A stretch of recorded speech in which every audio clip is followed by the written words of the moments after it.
ꯑꯍꯥꯟꯕꯃꯛꯇꯗ ꯃꯤꯔꯦꯜꯒꯤ ꯃꯤꯡꯁꯦꯜ YouTube channel ꯑꯁꯤꯒꯤ ꯃꯥꯏꯀꯩꯗꯒꯤ ꯃꯌꯥꯝꯕꯨ ꯅꯤꯡꯊꯧꯖꯝ ꯕꯤꯀꯥꯁꯁꯤꯡꯅ ꯏꯀꯣꯛꯅꯣꯅ ꯇꯔꯥꯝꯅ ꯑꯣꯛꯆꯔꯤ꯫ ꯃꯌꯥꯝꯒꯤ ꯃꯐꯝꯗ ꯈꯨꯗꯣꯜ ꯇꯝꯖꯅꯕꯒꯤꯗꯃꯛ ꯅꯥꯎꯁꯨꯝꯒꯤ 12 ꯁꯨꯕ ꯁꯔꯨꯛ ꯄꯨꯗꯨꯅ ꯂꯥꯛꯆꯔꯦ꯫ ꯋꯥꯔꯤ ꯑꯁꯤꯕꯨ ꯏꯕꯤꯔꯛꯄ ꯀꯔꯅꯖꯤꯠ ꯂꯥꯏꯇꯣꯟꯖꯝ꯫ ꯋꯥꯔꯤ ꯑꯁꯤꯒꯤ ꯃꯪꯑꯣꯏꯅꯅ ꯃꯌꯥꯝꯅ ꯅꯨꯡꯁꯤꯕꯤꯗꯨꯅ ꯆꯦꯅꯦꯜ ꯑꯁꯤꯕꯨ ꯁꯕꯁꯀ꯭ꯔꯥꯏꯕ ꯇꯧꯕꯤꯌꯨ, ꯁꯦꯌꯔ ꯇꯧꯕꯤꯌꯨ ꯑꯃꯁꯨꯡ ꯃꯌꯥꯝꯒꯤ ꯃꯣꯠ ꯀꯃꯦꯟꯇ ꯍꯥꯏꯕꯤꯔꯝꯃꯨ꯫ ꯍꯧꯖꯤꯛ ꯋꯥꯔꯤ ꯑꯁꯤ ꯃꯌꯥꯝ ꯄꯨꯟꯅ ꯇꯥꯃꯤꯟꯅꯔꯁꯤ꯫ ꯑꯁꯣꯝꯗꯅ ꯃꯣꯅꯤꯀꯥꯒꯤ ꯐꯤꯕꯝ ꯑꯗꯨꯁꯨ ꯇꯞꯅ ꯇꯞꯅ ꯐꯔꯛꯏ꯫ ꯑꯗꯨꯕꯨ ꯁꯦꯈꯔꯒꯤ ꯐꯤꯕꯝꯗꯤ ꯈꯔ ꯂꯨꯅ ꯂꯩꯔꯤ ꯍꯥꯏꯕꯗꯒꯤ ꯍꯣꯁꯄꯤꯇꯥꯜ ꯑꯗꯨꯗ ꯑꯗꯨꯃꯛ ꯃꯇꯝ ꯈꯔ ꯂꯩꯕ ꯇꯥꯈꯤ꯫ ꯃꯣꯅꯤꯀꯥꯗꯤ ꯍꯣꯁꯄꯤꯇꯥꯜ ꯑꯗꯨꯗꯒꯤ ꯗꯤꯁꯆꯥꯔꯖ ꯇꯧꯔꯛꯏ꯫ ꯃꯄꯨ ꯄꯥꯟꯗ꯭ꯔꯕ ꯌꯨꯝ ꯑꯗꯨꯒꯤ ꯌꯨꯝꯕꯨꯔꯦꯝꯕꯤ ꯍꯜꯂꯛꯂꯦ꯫ ꯑꯗꯨꯕꯨ ꯃꯣꯅꯤꯀꯥꯗꯤ ꯃꯍꯥꯛꯀꯤ ꯀꯥ ꯑꯗꯨꯗ ꯑꯌꯨꯛ ꯅꯨꯡꯊꯤꯜꯒꯤ ꯃꯇꯝꯗ ꯐꯥꯎꯕ ꯂꯩꯕ ꯉꯝꯗ꯭ꯔꯦ꯫ ꯆꯅꯨꯒꯤ ꯑꯣꯏꯔꯤꯕ ꯐꯤꯕꯝ ꯑꯗꯨꯁꯨ ꯌꯥꯝꯅ ꯂꯨꯔꯤ꯫ ꯑꯗꯨꯅ ꯃꯍꯥꯛ ꯑꯅꯥꯕ ꯐꯗꯨꯅ ꯌꯨꯝ ꯑꯗꯨꯗ ꯍꯜꯂꯛꯂꯕ ꯐꯥꯎꯕ ꯑꯀꯤꯕꯗꯤ ꯁꯨꯝ ꯍꯦꯟꯒꯠꯂꯛꯏ꯫ ꯂꯤꯟꯅ ꯆꯤꯛꯈ꯭ꯔꯕ ꯃꯤꯅ ꯂꯤꯟ ꯑꯗꯨꯒꯤ ꯃꯍꯨꯠꯇꯕꯨ ꯈꯪꯕꯅꯤ꯫ ꯐꯥꯏꯕꯣꯛ ꯑꯅꯤ ꯑꯗꯨꯁꯨ ꯃꯃꯥꯒ ꯂꯣꯏꯅꯗꯨꯅ ꯌꯨꯝ ꯑꯗꯨꯗ ꯂꯥꯛꯏ꯫ ꯑꯗꯨꯕꯨ ꯃꯣꯅꯤꯀꯥꯗꯤ ꯃꯁꯥꯗ ꯍꯩꯅꯗꯕ ꯆꯤꯡꯅꯕ ꯀꯌꯥ ꯑꯃꯗꯒꯤ ꯑꯃꯨꯛ ꯈꯨꯊꯤꯈꯤꯕ ꯑꯗꯨꯗꯒꯤ ꯀꯔꯤ ꯊꯣꯛꯂꯒꯗꯕ ꯍꯥꯏꯗꯨꯅ ꯈꯜꯂꯨꯕꯗ ꯌꯨꯝ ꯑꯗꯨꯒꯤ ꯃꯈꯥꯗ ꯃꯤꯀꯨꯞ ꯑꯃ ꯐꯥꯎꯕ ꯇꯪꯗꯨ ꯂꯩꯇꯥꯅ ꯂꯩꯕ ꯉꯝꯗ꯭ꯔꯦ꯫ ꯃꯔꯝ ꯑꯁꯤꯅ ꯃꯍꯥꯛꯀꯤ ꯅꯨꯄꯥꯅ ꯐꯠꯇ꯭ꯔꯤ ꯐꯥꯎꯕ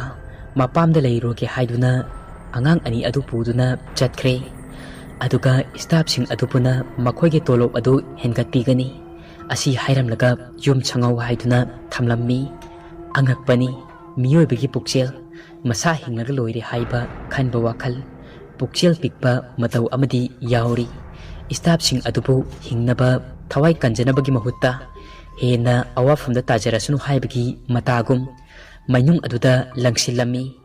ꯍꯣꯏ ꯃꯥꯏꯒ ꯑꯃꯠꯇ ꯍꯥꯏꯔꯝꯗꯦ꯫ ꯌꯨꯝ ꯌꯦꯡꯁꯤꯜꯂꯝꯃꯨ, ꯄꯣꯠꯃꯥꯡ ꯆꯩꯃꯥꯡ ꯊꯣꯛꯍꯟꯒꯅꯨ, ꯑꯁꯤꯇꯅꯤ ꯃꯍꯥꯛꯅ ꯍꯥꯏꯔꯝꯗꯨꯅ ꯁꯦꯟꯅꯔꯝꯂꯤꯕ ꯑꯗꯨ꯫ ꯙꯅꯟꯖꯣꯏ ꯑꯃꯗꯤ ꯔꯥꯀꯦꯁ ꯌꯨꯝ ꯑꯗꯨꯕꯨ ꯈꯔ ꯁꯪꯕꯤꯌꯨ, ꯁꯣ ꯑꯗꯨꯝ ꯂꯣꯟꯗꯨꯅ ꯂꯩꯕ ꯑꯁꯤ ꯅꯨꯡꯉꯥꯏꯇꯦ ꯍꯥꯏꯗꯨꯅ ꯃꯣꯅꯤꯀꯥꯅ ꯁꯤꯟꯅꯔꯝꯃꯤ꯫ ꯔꯥꯀꯦꯁꯇꯤ ꯈꯔ ꯐꯔꯛ ꯇꯥꯒꯅꯤ, ꯀꯌꯥ ꯅꯥꯇꯩ ꯆꯥꯔꯣꯏ ꯍꯥꯏꯗꯨꯅ ꯕꯨꯠ ꯊꯣꯛꯏ ꯇꯝꯅꯩ ꯍꯥꯏꯕ ꯑꯗꯨꯗ ꯑꯆꯨꯝꯕꯅꯤ ꯍꯥꯏꯕ ꯑꯗꯨ ꯃꯅꯥꯀꯣꯡꯅ ꯇꯥꯕꯗꯒꯤ ꯃꯍꯥꯛꯇꯤ ꯂꯩꯊꯣꯛꯈ꯭ꯔꯦ꯫ ꯑꯃꯔꯣꯝꯗ ꯙꯅꯟꯖꯣꯏꯗꯤ ꯑꯁꯨꯛ ꯆꯥꯎꯈꯠꯂꯕ ꯃꯇꯝ ꯑꯁꯤꯗ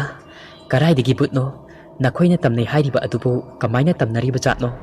ꯑꯁꯤ ꯈꯪꯅꯤꯡꯃꯟꯕꯅ ꯙꯅꯟꯖꯣꯏꯗꯤ ꯃꯐꯤ ꯃꯔꯣꯜ ꯑꯗꯨ ꯌꯣꯝꯗꯨꯅ RK ꯃꯦꯟꯁꯟ ꯂꯩꯔꯤꯕ ꯑꯗꯣꯝꯗ ꯁꯪꯉꯨꯅꯤ ꯍꯥꯏꯗꯨꯅ ꯂꯥꯛꯑꯦ꯫ ꯍꯧꯖꯤꯛ ꯃꯇꯝꯒꯤ ꯃꯤꯕꯨ ꯊꯥꯖꯕ ꯌꯥꯕ꯭ꯔꯥ? ꯁ꯭ꯇꯥꯐꯁꯤꯡ ꯑꯗꯨꯅ ꯎꯂꯩ ꯄꯥꯂꯩ ꯇꯧꯒꯗ꯭ꯔꯥ? ꯃꯈꯨꯠ ꯃꯁꯥ ꯁꯥꯡꯒꯗ꯭ꯔꯥ? ꯃꯄꯨ ꯂꯩꯇ꯭ꯔꯕ ꯌꯨꯝ ꯑꯁꯤ ꯁꯪꯕꯤꯗꯕ ꯌꯥꯗꯦ ꯑꯁꯤ ꯍꯥꯏꯗꯨꯅ ꯃꯄꯨꯅ ꯆꯥꯟꯕ ꯃꯅꯥꯏꯅꯤ ꯈꯪꯍꯜꯂꯒꯦ ꯃꯇꯥꯒꯨꯝ ꯙꯅꯟꯖꯣꯏ ꯌꯨꯝ ꯑꯗꯨꯗ ꯑꯍꯤꯡ ꯂꯦꯛꯀꯅꯤ ꯂꯥꯛꯏ꯫ ꯙꯅꯟꯖꯣꯏ ꯂꯥꯛꯂꯕꯅꯤꯅ ꯊꯕꯛ ꯈꯔ ꯀꯣꯝꯖꯔꯝꯕ ꯁ꯭ꯇꯥꯐꯁꯤꯡ ꯑꯗꯨꯁꯨ ꯑꯃꯨꯛ ꯆꯤꯟꯕ ꯍꯧꯔꯛꯂꯦ꯫ ꯑꯌꯨꯛ ꯑꯗꯨꯗ ꯃꯍꯥꯛꯀꯤ ꯑꯄꯥꯝꯗ ꯌꯥꯅꯤꯡꯕ ꯌꯥꯅꯤꯡꯗꯕ ꯃꯆꯥ ꯈꯥꯏꯗꯨꯅ ꯁ꯭ꯇꯥꯐꯁꯤꯡ ꯑꯗꯨꯗ ꯍꯥꯏꯔꯝꯃꯤ꯫ ꯃꯍꯥꯛꯅ ꯉꯥꯡꯂꯤꯕꯁꯤꯡ ꯑꯗꯨ ꯁ꯭ꯇꯥꯐꯁꯤꯡ ꯑꯌꯥꯝꯕ ꯃꯅꯥꯀꯣꯡ ꯏ ꯇꯥꯔꯕꯅꯤ꯫ ꯃꯈꯥ ꯇꯥꯕ ꯃꯤꯅꯥꯏꯅ ꯃꯄꯨ ꯁꯥꯕ ꯑꯃꯒꯤ ꯊꯧꯒꯜꯂꯣꯟ ꯈꯥ ꯆꯤꯛꯇꯨꯅ ꯃꯈꯣꯏꯁꯤꯡ ꯑꯗꯨ ꯇꯨꯃꯤꯟꯅ ꯇꯥꯗꯨꯅ ꯂꯩ꯫ ꯐꯅ ꯇꯥꯅꯤꯡꯗ꯭ꯔꯕꯁꯨ ꯗꯥꯏꯅꯤꯡ ꯇꯦꯕꯜ ꯃꯊꯛꯇ ꯁꯦꯝꯗꯨꯅ ꯊꯝꯂꯤꯕ ꯍꯦꯟꯖꯥꯡ ꯃꯊꯦꯜꯁꯤꯡ ꯑꯗꯨ ꯆꯥꯕ ꯐꯪꯗꯕꯗꯧꯅ ꯑꯣꯟꯊꯣꯛꯅ ꯆꯣꯞꯅ ꯆꯥꯔꯝꯃꯤ꯫ ꯁꯪꯕꯥꯏ ꯁꯦꯒꯥꯏꯕꯗ ꯀꯨꯅ ꯅꯣꯝꯃꯤ ꯍꯥꯏꯗꯨꯅꯤ ꯑꯔꯦꯞ ꯑꯈꯝ ꯂꯩꯇꯅ ꯆꯥꯁꯤꯜꯂꯤ꯫ ꯆꯥꯔꯤꯃꯈꯩ ꯃꯕꯨꯛ ꯑꯗꯨꯗ ꯆꯜꯂꯤ꯫ ꯃꯍꯥꯛ ꯁꯥꯔꯛꯄ ꯂꯥꯏ ꯑꯗꯨ ꯁ꯭ꯇꯥꯐꯁꯤꯡ ꯑꯗꯨꯅ ꯌꯦꯡꯅꯤꯡꯂꯝꯃꯤ꯫ ꯀꯔꯤꯒ ꯇꯣꯠꯅꯔꯒ ꯁꯥꯔꯛꯂꯤꯕꯅꯣ ꯍꯥꯏꯗꯨꯅ ꯈꯜꯂꯝꯃꯤ꯫ ꯑꯣꯟꯊꯣꯛꯄꯅꯤ ꯁ꯭ꯇꯥꯐꯁꯤꯡ ꯑꯗꯨ ꯃꯍꯥꯛꯀꯤ ꯄꯥꯈꯣꯟ ꯆꯠꯄꯗ ꯆꯣꯛꯊꯔꯦ꯫ ꯑꯩꯒꯥ ꯃꯩꯃꯨ ꯏꯟꯁꯥꯡ ꯃꯊꯦꯜ ꯁꯨꯅꯕ ꯂꯥꯡꯕꯗ ꯈꯨꯗꯥꯡ ꯆꯣꯛꯊꯔꯦ꯫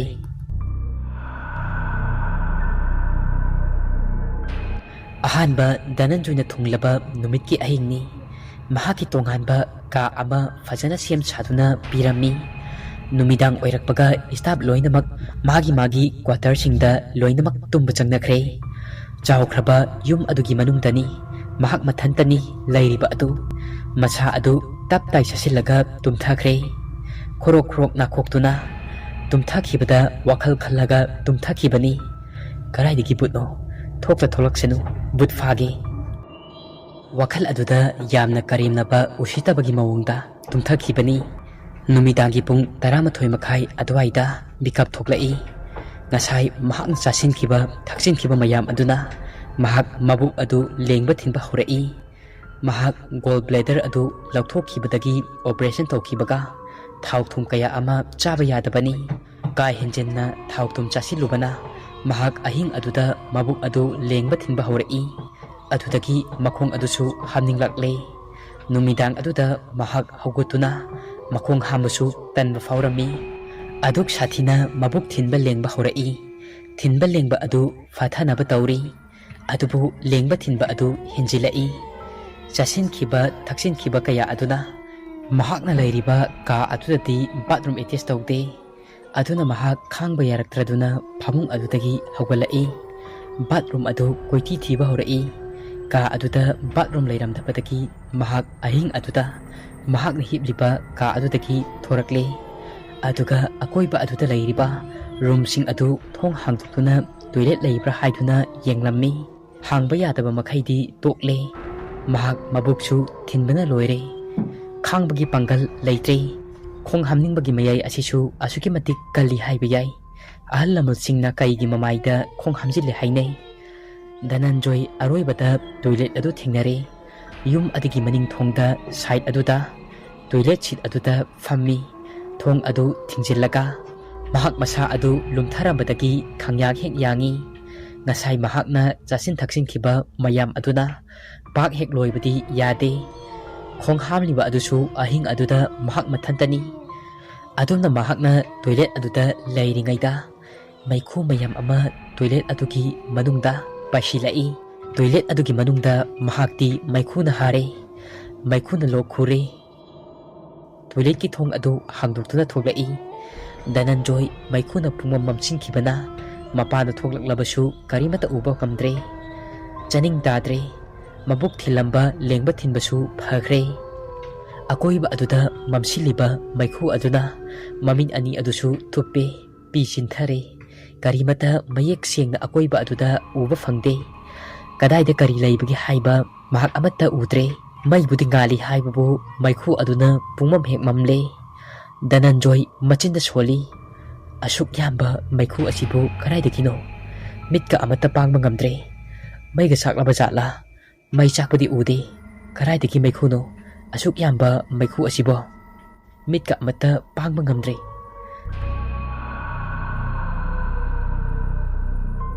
matam aduda maikhu marak aduda angang nupa macha pungkak chauba ama wakarda haplaga khara chauba nupi macha amana haptuna inba sanarai chatpa haitriba angang adu wakara aduda tongi harau momon minok amaga loinana angang nupa macha aduga nupi macha aduga maina chakhibagi saktam ama oina tawi saktam sing aduna maikhu marak aduda nokna khena maithongda mami tari maikhu marak aduda mami sami oina khara khara urambadagi tapna tapna mayek sengna uba horai Dananjoy mamit ani adu makutna noituna yengi mahaki mitmangda leiriba saktam ani adu mayek sengna urakle hojikti saktam ani adu ubada mahak machildagi laurai but leire mahakna lauriba adu kanamata ni taba natte mahakna leiriba mafam adudagi chentorai amaromda mahakna cheliba adu karaiduna haiba mahak khangjaramde maikhusu adumak khara khara maikai khudingmakta sandoktuna lay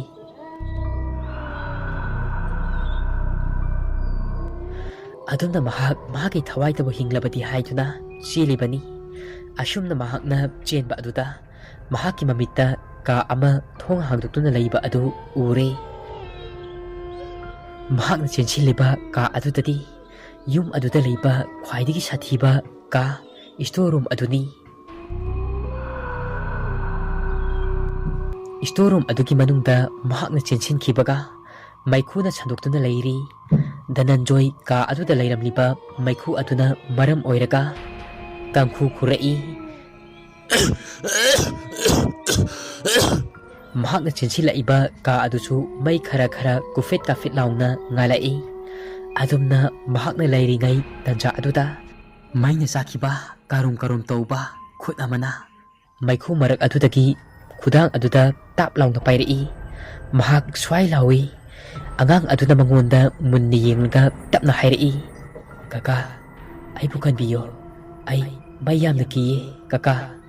May asina saklabadi ay siragani. Si kaka ay bukan biyo. Dananjoy yamna pakat na hirai. Nang bukan ano? Ay nang kanano masakang de. Ay nagi kakanate. Angang aduna amuk hirai. Mane nang ay kakanate. Asum na hairaga angang adu maiku marak aduda amuk mangkre. Mikup khara leiraga mi chenbagi makhol gumba maikai salai khangnana chenbagi mikap mirau kho kaya amadi angang kapagi khonjel kaya ama sinba thungna tarai mahakna leiriba storeroom adugi ka adusu thong adumak hangi mapalda tariba khonjel adu karino haiduna yengningbana mahak thongjel mapal aduda lepi maikhu adusu adumak parap chandorai mahakna yamna karimnakiba putki wari amadi takre tamnabaga nanghaude ko ado ngasi Dananjoyna thengnariba asidi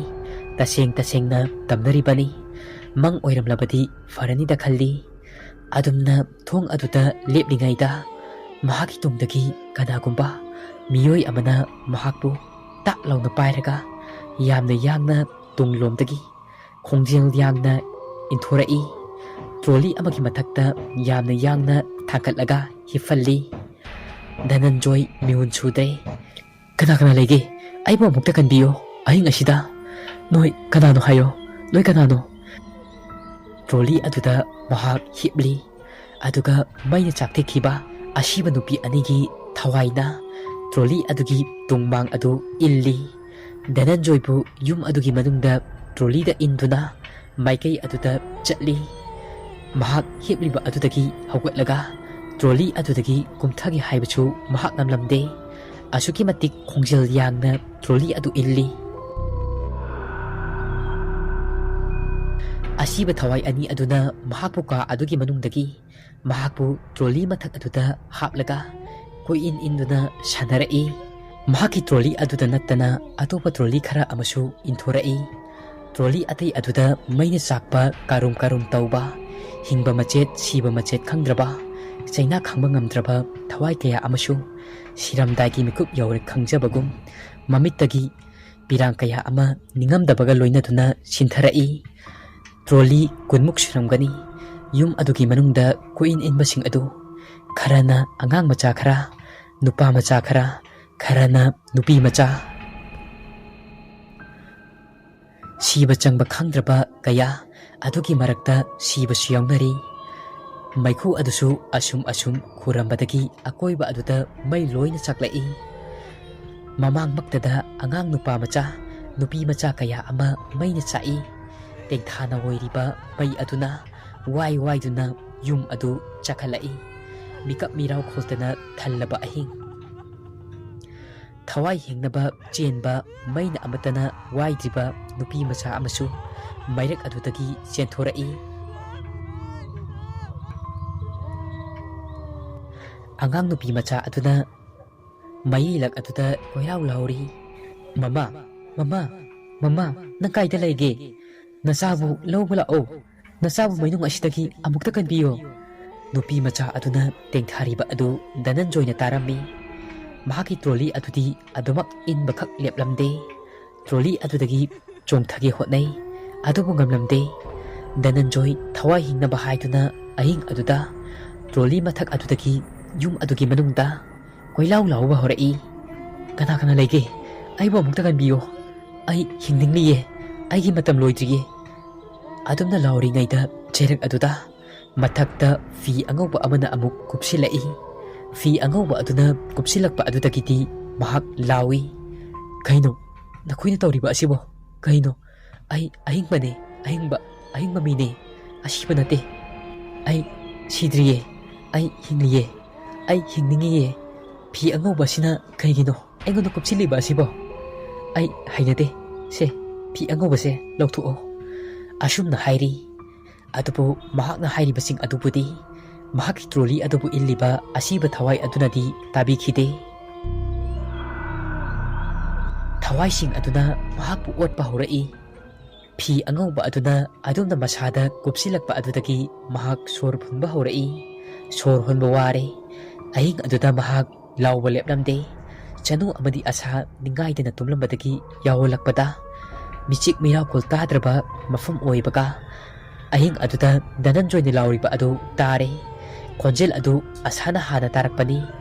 Khonjel adu tarobadagi asana molibu hongdorai. Ahing aduda building adugi manungdagi tariba khonjel adu nakonga panana yaiba aduda asa amadi moli bab tare. Aduti yum adugi manungda garigumba thongdok amadi thokle haiba asi thuna yangna makhoi ani adu makhoi ka adudagi thong adu hangdoklaga chenthorai. Aduga makhoi ni lairiba staff quarter atomdagi yum lomda chensilai. Loksing laibi molina yum adugi thongnau adugi glass adu thugaire. Maramdi thong adu hangdokpa ngamnabanina. Aduga moliga asagana yamna wana hotnaduna thongnau aduda lisilai. Yum adugi manungda uchinna chinna chaglai. Yum adugi first floor mathak aduda Dananjoy na lauriba khonjel adu tarai. Ani adu dolani stair kafam adomda tafing chengkhalai. Hek chengkhalaki tawbaga yum adugi stair kafamgi hek mayai chapchana mathak thangba seling adugi mathakta yan thaduna hepliba phajaraba mamal yamlaba glass na semba leitengi phajaraba chandelier adu taraktuna kaire. Chandelier adu laimai aduda hek tarakpaga likli machet na ground floor aduda pungchai chai asaga muriga su liklai machet aduna masada khara yatle.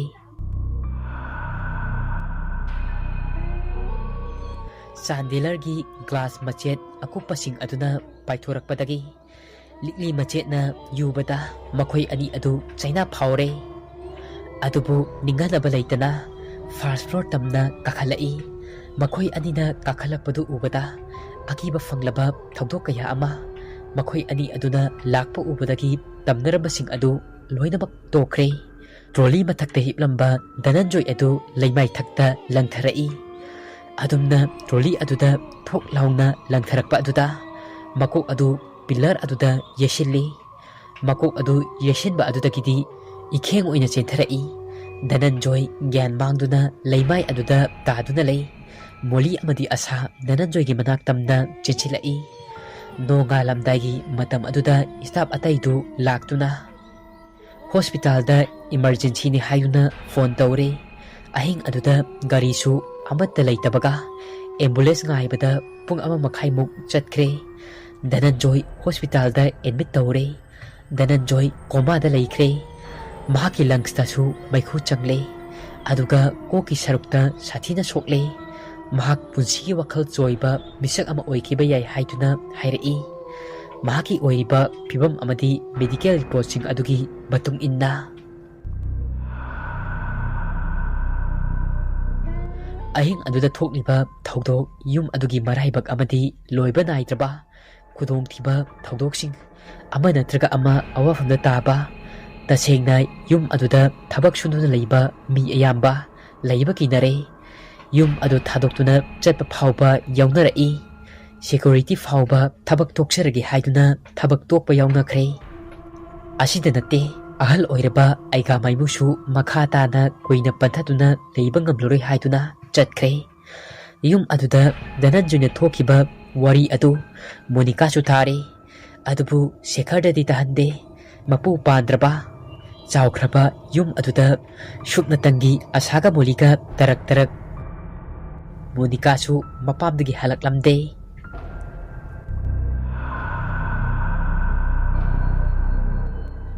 Wari asigi taranithoy suba saruk matang asida loijare. Wari asi pathokjaba matamda soikilankiba kaya yarobasu mayamna ngakpiyu. Adum oinamak mathangi numita wari asigi makha mayam punna ngaiminasi.